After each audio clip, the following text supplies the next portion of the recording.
This September 12th, SON Estrella Galicia are back in London with their micro festival at Hackney's Paper Dress Vintage. With live music, beer culture, street food and workshops, SON Estrella Galicia is the musical arm of the family-owned independent Estrella Galicia beer brand, which has been creating unforgettable music experiences since 2009. The September the 12th event will be headlined by Coach Party with support from the New Eves, as well as yet-to-be-announced DJ sets and local music selectors. There'll be a clothing repair workshop to customise your repaired clothes, a local food vendor serving 0 kilometre food with veggie and vegan options, a Soundcrafters interactive workshop, and a beer pouring workshop. Alongside the London event, there'll be a series of new micro-festivals in Madrid, A Coruña, Barcelona later in 2024, and Berlin and Granada in 2025, reflecting a truly global approach from SON Estrella Galicia. So if you're in London, September the 12th, swing by Hackney's Paper Dress Vintage for SON Estrella Galicia. Tickets are available now via Dice.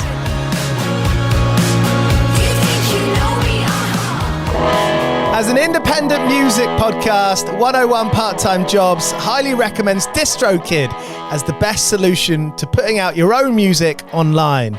You can join 1 million other artists from all across the world putting out their own music on Apple, Spotify, YouTube, and everywhere else across the DSPs where people are listening to your music. My dream as a kid was to run a small little label, and now with DistroKid, getting music out online is the easiest it ever has been, making 100% of your own royalties while paying a small annual fee. And that fee's even smaller as a 101 Part-Time Jobs listener.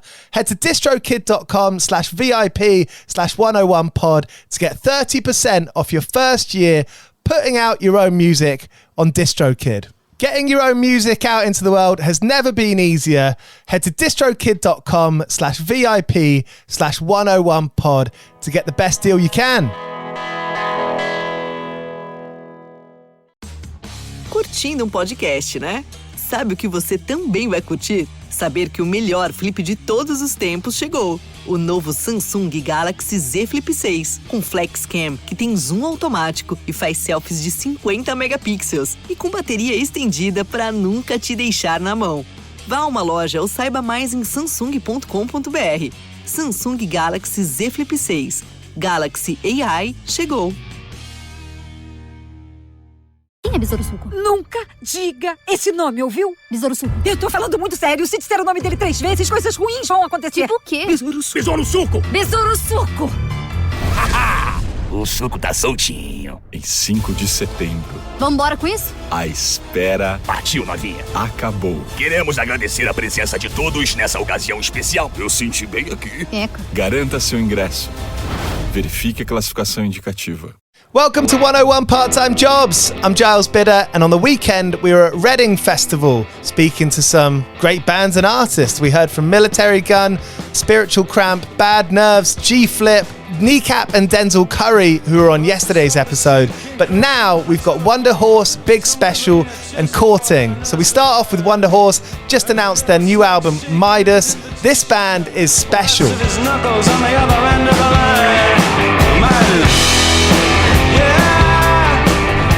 The thing that I think is cool about Wunderhorse is that it feels so much about the tunes and about the feeling, and what you've said about Midas and the way it was recorded. Is that have you had to kind of like push it down, like all the distractions? Definitely, when we were making the record, it was useful to turn everything off and just kind of disappear into this world. And the geographical location we were in, we were in Minnesota and somewhere in the middle of nowhere, definitely added to that. What's Minnesota like? I've never been. Paint me a picture. It's just like expansive farmlands. Each house is half a mile apart. Yeah. The studio we were in was just in the middle of the forest, basically, a little opening in the forest, like beautiful house that we stayed in, then a little walkway down to the studio, just our own fun little world, really. Turn your phone off. Yeah, it's great. When you were kids doing that, I grew up in the countryside and Nice. building skate ramps and BMX ramps and just having fun. And I think so much of my interest now as an adult, I'm trying to get back to then. Yeah. I'm trying to reach that kind of pure, like little kernel of like, are what actually makes me excited.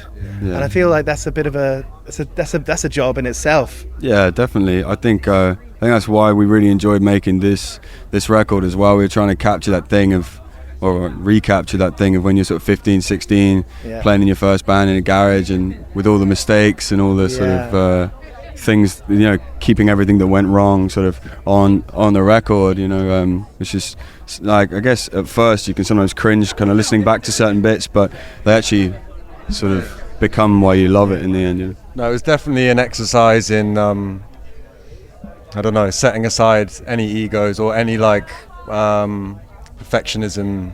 As far as like our individual playing as musicians goes, we had to leave that at the door and just try and make a good record, regardless of all the mistakes, and you know, That's a good feeling. I think there's something about guitar music, or maybe all music, that when you're a fan, there's, you know, the next step of being a guitar music fan is getting a guitar and learning how to play a few chords.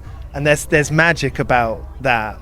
And there's like, you know, better than anyone, but there's lots of people who know that feeling of that magic you capture in a room, and it is transportational. It's better than anything else in life. Yeah, definitely.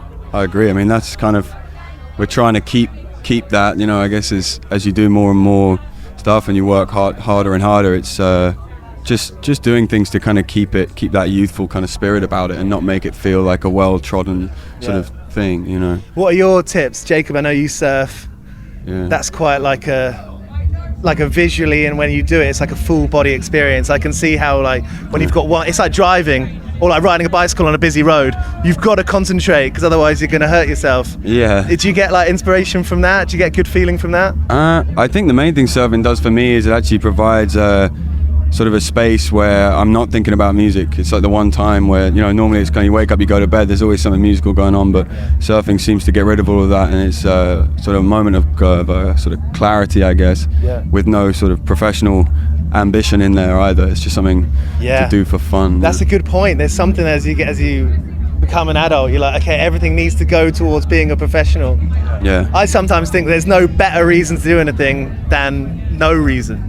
Yeah. Usually that can like bring forth the best fruit, you know. Yeah. Especially. What's that? For anything for its own sake. Yeah. Without, For real. I mean, another thing about getting older is that shit goes wrong. Midas is the name of the record. Yeah. You got the Midas touch? We shall see. Yeah. I think like a couple of people have been like, oh, did you call the record that because you think it's kind of like, well, no, it's kind of different reasons, but that would be like, so that'd be a good, like, you're backing yourself. That's like comedy arrogance. Yeah. I guess, we'll just see where the record goes, huh? Yeah, it's not what we had in mind when naming it that, but we'll have to see. And you wrote it all together, didn't you? It's like it's a pretty like group writing process. It was different from the first record. I mean, Jacob's the prime songwriter, but I think the difference maybe with this was just a lot of the stuff was written in the studio. So we were, as a group, were immediately there, and we'd built up a good rapport from doing, I don't know how many shows, 200 plus shows together leading up to it. So it was kind of, the stage was set for us to all do our bit on it, and yeah. Have you got a place that you go to when you're trying to write? Are there books or like certain directors or like TV shows that you're going to bring something back from? I think it can really come from anywhere, and I think if you go looking for it, you're not going to find it. It kind of has to find you, weirdly, and it kind of has to take you by surprise. You get it from like people or places or other works of art, you know, music and literature or whatever, but it usually catches you off guard. You know, if you look at it, it disappears. It's one of those weird things. So that's what I find anyway. I guess everyone's different, you know. There's Johnny Flynn once wrote about when he was writing that first full-length A. Larum, 2010 or so. He was at a period of his life, you know, wasn't doing much in the daytime necessarily, and so would get on the central line when it was actually going round and round and round, and just kind of write notes. Just watch people, maybe probably look like a bit of a weirdo, but you know, you're writing notes about people's actions and the feelings you're getting, and I think there's so much you can forget about the little things that actually become the most meaningful. Yeah, we got to try that and get you on the central line. Yeah, be whizzing around there. Yeah. Hey, thanks for chatting. Thank you. Thanks for 101 part-time jobs. Have you ever been fired from a job? Yes. Yeah. Yes. Every job except this one. Yeah. Have you lied on your CV? Yeah, there wasn't much on it, but I think most of what was on it was not true. Yeah, I'm sure I have. You're gonna have to get your foot in the door. You know? When there's nothing on it, you got to. I feel especially in our age, our generation, like everyone's got the same qualifications. So how do you stand out? Yeah, I haven't got many. I left school at like 16, and which made getting a job even more difficult. So I'm glad I'm doing this. Record comes out pretty soon. Yes, yeah. You got a couple of shows coming up. Yeah, a few shows. Yeah, we got, well, obviously this in Leeds, and then we're doing a few in-stores in Leeds on Monday, and I think next week we're going to go, we've got like a London in-store, Brighton one, things like that. How do you find those acoustic shows? Or are they full band in-stores? That'd be full band. Yeah. You're a live band. Yeah, I'm sure we'll do a few acoustic things in the future. But, yeah. We're at Reading. What are your earliest Reading memories? I came here when I was like 15, 16. I think it's a lot of people do, and I didn't come with a tent. I just came with the clothes I was in. It was kind of a last minute thing, and so I had a great time. Met a lot of people. People were very hospitable, and I don't know if I'd do it that way now, but I had a great time. Yeah. Sounds like you had to meet a few people. You got to find a tent to stay in. Yeah. I knew a few people who were there. Finding them was hard enough. Hey, thanks for chatting. Thank you. Cheers. Earlier on in the weekend, we spoke to West Midlands duo Big Special, who similarly to Wunderhorse are in their own lane. They got their own sound, bolts of personality. Here they are. Do you make each other laugh? Because obviously you spend a lot of time just the two of you. He made me laugh on stage today. Yeah, I think all we try and do is make each other laugh. That's the whole point of this. Is to make it's just to show off to each other, really. I think the gigs are all. It doesn't matter the crowd. We're just playing to each other. We're just trying to cheer each other up, trying to be silly, and usually works. Start going all right, Going all right, isn't it? It's funny. We've been on the road together since March, haven't we? We've been basically living in a van together since start of this year. And it's been just a lot of laughs, really. Good crack the whole time. Lots of laughs. Surprisingly easy. Bad for my voice. Bad for your voice. Yeah. Terrible. Bad for my voice. Bad for his voice. When you're traveling a lot, when you're playing these festivals, I guess it can be quite grueling. It can like weather you down.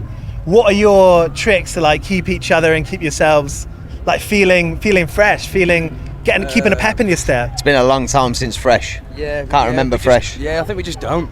It was. I think we just at this point, like, it's still all new to us, so we're just slugging it through. Yeah. But it's all good, it's none of it's as hard as like normal work, So it is hard, as in the intensity of it isn't that, but like, we were really knackered the other day, and we was like a bit fucked off and like getting on a plane, and we were just like, oh man, so tired. I had like 2 hours sleep and that. Got the middle seat. I got the middle seat every fucking time, bro. But we were saying like in the queue to the plane, I remember feeling like this every day at work. So it's like, for the smooth. Getting up at 5 a.m. to get on a float to go and play a gig in Turkey isn't the fucking same as getting up at 5 a.m. to do a 15-hour day on the vans, or like, to go and dig a fucking hole for 12 hours. So as much as you can be knackered and you can have a moan in the moment, it is bollocks. It's silliness. It's silly. It's got to have the perspective in it. And if you go to Turkey, you can have that little tweak that you've always wanted. That little tweak. That little. My mum has always said she wants to get do her eyes up. Oh, I've always said that. I wouldn't mind doing my nose a little bit. Yeah. I wouldn't mind something done there. Do you know what I mean? Yeah. Well, I was more after a Brazilian butt lift, but then I realised I was in the wrong gaff. Should have done that in March, bro. Yeah. I took one look at it and I was like, no, we can't help you. I guess the funny thing going places like that is getting a good cup of tea can be a bit difficult. Oh man, I'm a coffee drinker anyway, bro. Fucking leave that tea to someone else. I love a cup of tea, but I actually never have a cup of tea on tour because it ain't as good as like when you just make one yourself. Like. What's your perfect cuppa? You're at home, it's a Saturday morning, match of the day's on. What's your favourite cup of tea? Tea bag. Yeah. Yorkshire. Boil the kettle. Hot water. Sugar. How many? 2 of them. 2. Milk. Semi-skim, big skim. How much? Just a bit. What milk? Green or blue? Semi-skim. Green. Green top. Yeah. Going green top. I don't want a big massive cup. I want a smaller mug for a more intense flavour. Have you got a favourite mug? Have you got a favourite mug? And you can't say him or me. I'm quite big on mugs, to be honest. I've got quite a few mugs that I like. I wouldn't like to say which is my favourite in case they're watching. But yeah, small mug, good tea. That's the poet in me. I just got back into drinking tea after years off of it. Sorry to hear that. Congratulations. It's really nice. It's just it's a bit of you time. A bit of you time. Hey, I felt the same when I've quit smoking fags, and I felt the same when you have a cigarette. That's the like, oh, this is me time. Do you know what I mean? Maybe I should get into tea. Maybe I should take that up as my me time. Again. Or start smoking fags again. That would make things a lot easier for everyone, wouldn't I've got a bit of it's a bit of a Freudian, maybe like faux philosophy kind of thing going on. But I think smoking, and it's got a lot to do with control and having a bit of control over your life, because life is you don't like there's so much chaos in everyone's lives, no matter what you're doing, that I think something like that makes you need a fag. Yeah, we're hitting that fucking deep therapy at Reading. That's good. Here we go. I'll be charging you afterwards. We have no control over our lives, but yeah, with the cigarettes, that's the one. Little rituals in it. Yeah, nice. That's it. That's the big part of it, isn't it? And I think it's there. It feels like I'm missing brushing my teeth in the morning, or like getting up and having a black coffee without a cigarette, or not pissing in the shower. Yeah, well, man, you know that's not a morning. How you not pissing? Have you first pissing in the shower? You're having a bad morning. Care about the environment. You'll piss in the shower. All right. Hey, what? Let's all just fucking grow up. Okay. 101 part-time jobs. Bingo. So quick fire questions. You got to answer quite quickly. Just sort of 4 or 5 of them. Yeah. Ever had a relationship with someone at work? Relationship with someone at work? Yes. Yeah. Both of us, or just the one of us? Both of you. Oh. Yeah, it was us. Have you ever fallen asleep on the toilet while on the job? Ever not. Yeah. I mean, it depends what the job is. But yes. Have you ever nicked anything from work? Oh, if you're getting paid minimum wage, you're legally allowed to take something that isn't screwed down. That's compensation. No one can say anything about that. Yeah. You know, they don't care. Just steal it. What's another one? I'm missing it. I've got it. Oh, here we go. Unless you work for a small company, come on now. Only hit them corporations. Hit your Tesco's. Have you ever been fired? Yes. Yeah. How? What was the situation? I once had 8 complaints in an hour at a cafe, and I got told to stop whistling. I whistled too much. Yeah, they didn't like that, did they? No. There was a woman who said I didn't give her enough. She was angry at me that we didn't have any croque monsieurs. I didn't even know what one was.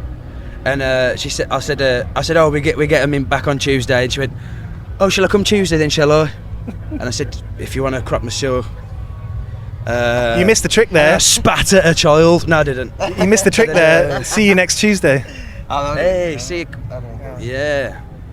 But yeah, she complained, and then it was a bit of a posh gaff, so. Yeah. No more cafe work for you? No. I got fired because I joined a band called Big Special and had no time for the bands anymore, so that was good. I got fired from the last job before this, that was good. Good effort. There is something that still feels a bit like, I mean, when I got in trouble at school, no matter how much I didn't care, I'd still get sort of tears in my eyes. No, I'd savoured it. You don't get that? They'd be my gaffer was a bellend, and I'd be getting the phone calls all the time being like, oh, I was self-employed, so they'd be getting calls for all these different drivers. Oh, Cal, can you come do this job in London? I'd be like, nah, I'm in Austin having a mad one, you prick. Nah. And then eventually it was just like, every time I call you, you're just saying no, so you're fired. And I was like, well, that's the right way to go. That that was like a slowly fade kind of way. Yeah, slowly fade away. Exactly, like dementia. Exactly. That was exactly. I was thinking more Oasis, but. Sorry. Yes, similar. Similar. Ever lied on a CV? No. Don't have a CV. No. Ever what, I'm sorry? Lied on a CV. Yeah. Have you really? Have you really? Well, I used to work cash in hand, and the people I used to work for didn't want their information put on CVs. Oh. So it would be a big gap on there, or I'd have to just make stuff up. Wait, so you're telling me? Wait. You're not Dr. Joe Hicklin? Yo, it's that was real. Cut. This is out of line. This is, bro. Yeah. That's the love doctor, isn't it? I was just always honest because I went through about 20 bar jobs, but I was just always honest. I was like, I've got a gig that weekend and I'm not coming in. Yeah. And so that would either be my last day at work and I'd get a new bar job, or it would be, I don't think I pulled a sickie to get to a gig. You ever pulled a sickie to go gigging? No, never used to get any fucking gigs, so. Or work. You worked with your dad. You worked with your dad and brother, didn't you? Yeah, man. Yeah, forever. Yeah, doing labouring, waste removal and stuff, and yeah. They must be buzzing to watch you going around playing music. Yeah, man. Yeah, really nice, very supportive. They're in the Dust Off video. Okay. So like we've filmed stuff at a day's work.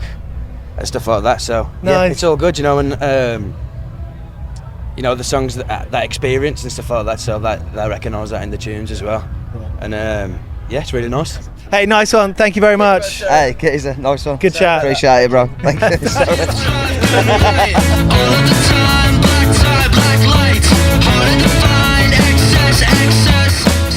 And later in the day, we caught up with the band who'd included an Oasis cover in the middle of an absolute mega mix on the Reading and Leeds main stage. Maybe they knew something that we didn't. It's Liverpool's Courting.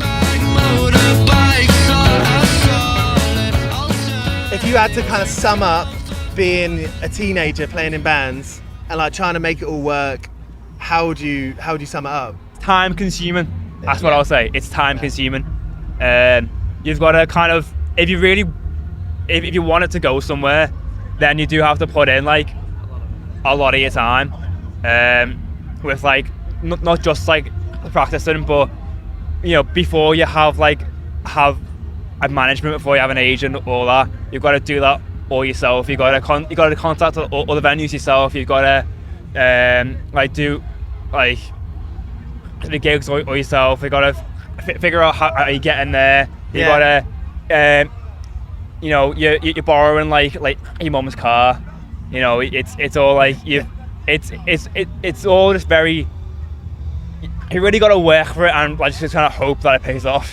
It's kind of. And even when you get a manager or a booking agent, I feel like that's another job because like you got to make sure they're caring about you. You know, they've got a few other things going on.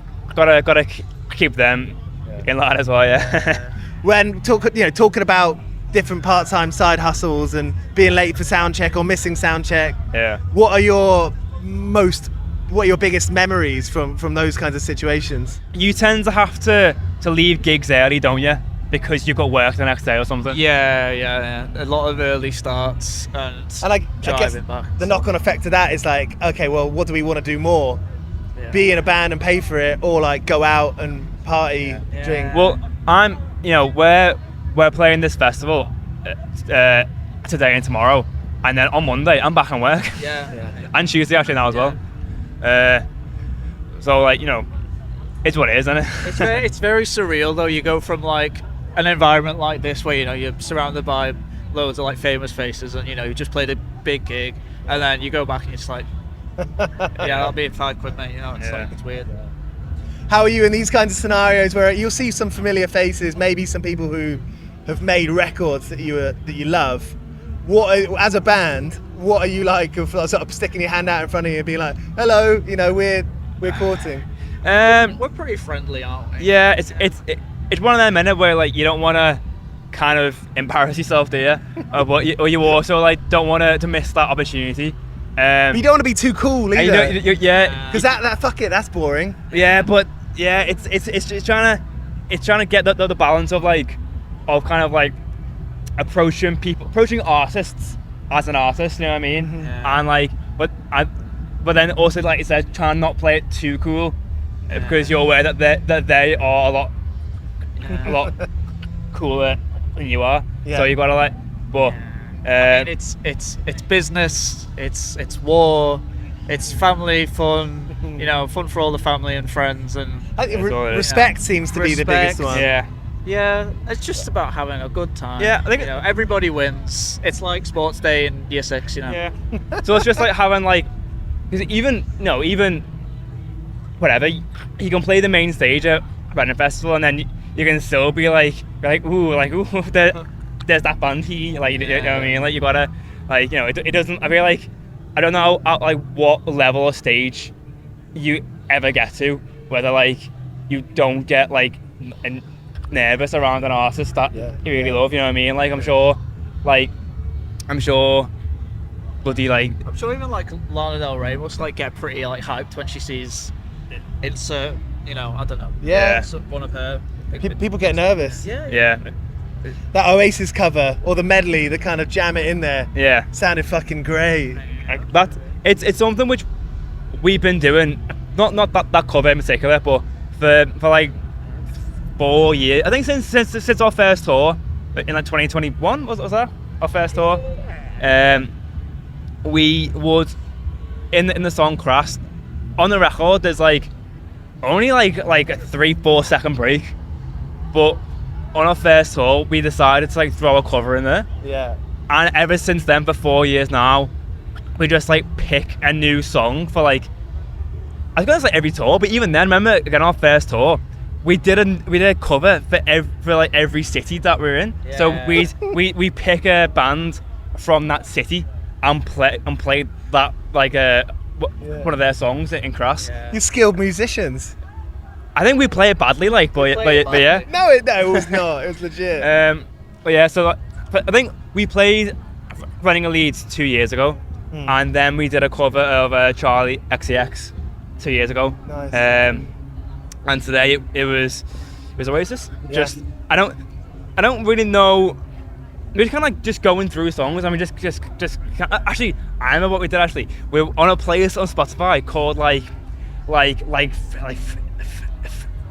Festival Rammers or something like that. And that was in there. But okay, good. Yeah. Did that one then. Quality. 101 part-time jobs. Got a couple of quick-fire questions of things that maybe me projecting my own experience playing in part-time jobs. But I feel like lots of us have been there. Have you ever been fired? No. Good boy. No, I've not been fired though. Ever fallen asleep on the toilet at work? Not on the toilet, no. I think. Oh. Have I ever fallen asleep at work? Nah, I've not. Nah, I'm good. Ever dated someone from work? I've not. Have you? No. It's trouble, that is. Oh, we're clean. Yeah. Clean? Yeah. Easy. We got no dirt on us. Yeah. It's bullshit. Ever lied on a CV? Exaggerated truth. Yeah, we'll call it that. Are you aspirational or not? Yeah, I got aspirations. I feel like, as you know, you'd say something, but like you'd lie about how long you were there for. Yeah. You know what I mean? Or you'd lie about the skills that you acquired there, or that kind of thing. You lose the 3-year gap. You've got to keep it put in Photoshop. Keep it very believable though. You don't want to rock up and say like, oh, I know how to do this in computing, and then like you get to the day one of the job and you're like, I see you could do this. It's like the first episode in IT Crowd where is it like Jen gets hired and then he's like, I see you have experience in this, and she's like, yes. I think no idea how to I think just do it. Just like just lie about it at the end of the day. Just kind of work it out. I feel like all jobs, or you get there and you figure it out. Yeah. You know what I mean? So I reckon just keep lying until you get the job. Yeah. And then once you're there, you're kind of there. You know what I mean? Like they're not gonna want to have to sack someone that they just hired. So more effort, isn't it, for them? Like you've gone through like the training, and they've had to pay you for the training, whatever. So I guess like there's not exactly like a secondary school GCSE in like pulling pints or like serving shoes. It's like you just kind of learn it on the job. Like they expect that you're not gonna have some idea what you're doing. I guess. Flag for life. Yeah. Flag for life. Flag for life. Hey, good to meet you. Great band. Thanks for the chat. Thank you, mate. After that. So that's 101 part-time jobs at Reading Festival 2024. We've got more episodes coming later today with G-Flip and Bad Nerves. Tomorrow we'll have Military Gun and Spiritual Cramp. And don't forget, yesterday we had Kneecap and Denzel Curry, who you can listen to. Cheers for being here. If you enjoy these episodes, make sure you subscribe. We put out 2 episodes every week on any normal week with exciting and interesting artists. And we'd love for you to join us. 101 Part-Time Jobs is hosted by Giles Bidder and produced by me, Olivia Swash. This has been a Mighty Moon Media production.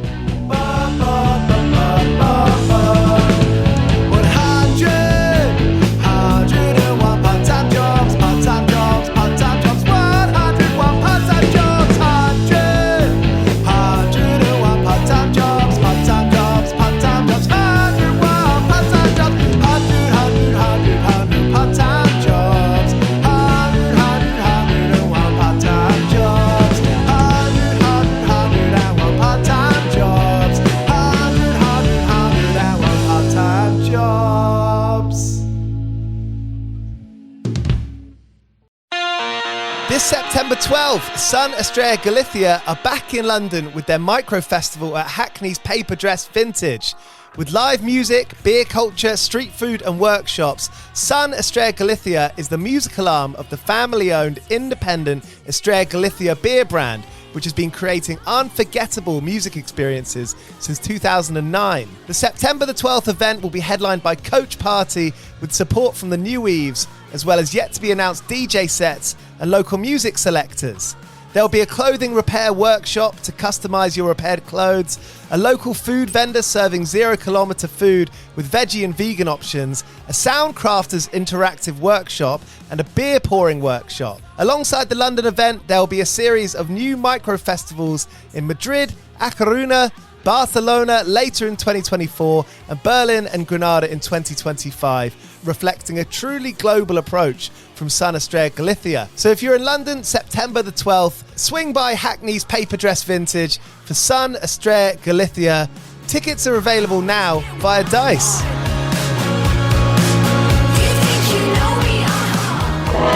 As an independent music podcast, 101 Part-Time Jobs highly recommends DistroKid as the best solution to putting out your own music online.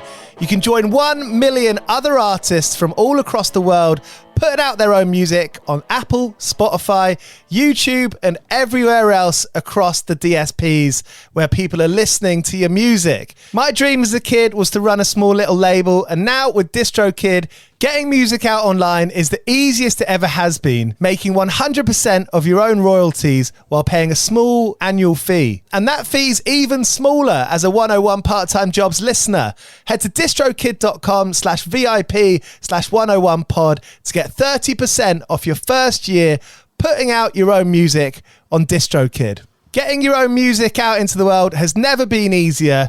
Head to distrokid.com/VIP/101pod to get the best deal you can.